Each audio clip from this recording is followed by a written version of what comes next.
Well, good for them. Max Foster, thank you very much. Victoria Arbiter is CNN's royal commentator. She joins me now for the Full Circle interview. How excited are you? Well, don't know if you remember, Anderson, but around the wedding, Max actually gave you that key phrase, a knees up. So this is a perfect example of Britain's having a knees up. I think it's just a really exciting moment. For knees up being a celebration. Being a celebration. Yes. And there's historical significance here too, because this baby is the first baby of mixed race heritage to be born into the modern royal family. And people forget the Queen's reach. Yes, she's head of state to 16 nations known as the Commonwealth realms, but she also oversees the Commonwealth, which is encompasses over 2 billion citizens. And a number of those citizens for a long time have looked at the royal family and seen a predominantly white European royal family. Suddenly now there's a baby with lineage that they can be proud to identify with. And this is how the royal family continues to exist. They adapt, they evolve, they've been around for over 1,000 years. So I think there's a lot of people around the world for whom this birth has been significant. And also, I mean, you just, again, I go back to just seeing Prince Harry's announcement. It was just so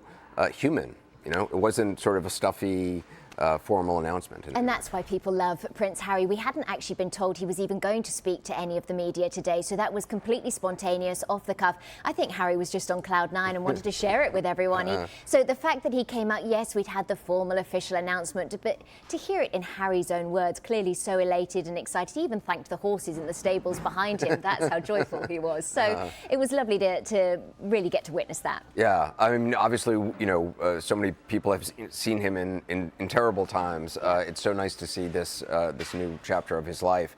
The other thing is just the privacy that they are seeking out, and as Max said, sort of trying to forge a new level of privacy for the royal family. This is a delicate balance, Anderson, moving ahead, and I think that's why Harry and Meghan are laying this foundation of privacy now, so that there is no query later moving on, so that they can really manage the public expectation. They've been very clear in terms of this child's life being as private as possible, and I think they're going to follow the Cambridge's mould. We just see birthday pictures of those children, or perhaps a Christmas card picture. They might come out for Trooping the Colour, but other than that, we're really not going to see much of the children. And so by establishing that now, that is just really managing how everyone's going to perceive what happens moving forward. Because it is amazing how much of their own, you know, the courtship between them, they were able to keep secret. I mean, we know they went on a first holiday to Africa, but I mean, they, you know, there's not really a lot of details known. No, and we didn't find out about that till much later. We still don't know where they went on honeymoon.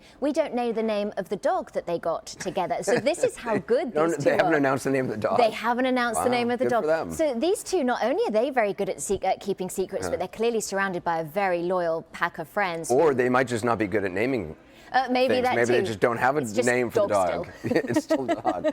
We have a question from viewer Alma wants to know, what title will the baby hold? Will he be a prince like his dad, or hold a different title? Well, this is actually a fantastically interesting topic in my view, but in 1917, George V issued letters patent, and he said in those letters patent that titles would be given to children of the sovereign, grandchildren of the sovereign in the male line, and the oldest son of the Prince of Wales. So to encapsulate that, it means that basically this baby is not eligible for a title. He will get a title if the Queen sees fit, if she decides to issue an HRH, but she'll only do that if Harry and Meghan, if that's something they're really keen on. Frankly, an HRH is His Royal Highness. So so putting the HRH aside, this baby will take one of Prince Harry's subsidiary titles and be known as the Earl of Dumbarton.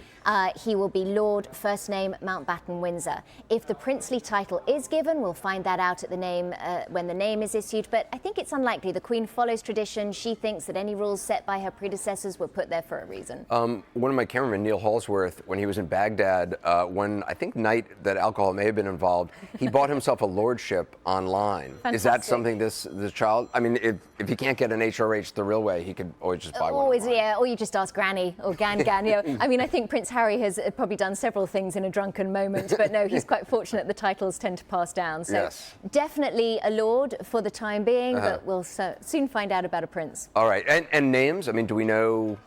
Well, again, I mean, they're keeping their cards close. Is that they haven't named the child yet, or we just don't know the name? That we just don't know. Okay. And I think there's a couple of reasons here. First of all, once that name is announced, there's no reining it back in. So they need to live with this name for a couple of days and look at their child and just make sure that the name fits. Is this something that we are happy with? They'll also want to make sure that the Queen has been informed before anyone else. Not because she's a dictator, but simply because out of respect to her, they want to make sure that she likes this name.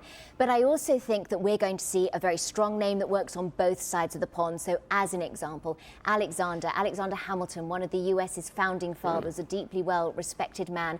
Alexandra, the Queen's middle name, Alexander being masculine form of that. Alexander the Great, one of the great military leaders. So that's what I mean about a strong name that works on both sides of the pond. Stick around, because at the top of the program, I asked our viewers what they thought Harry and Meghan would name their son.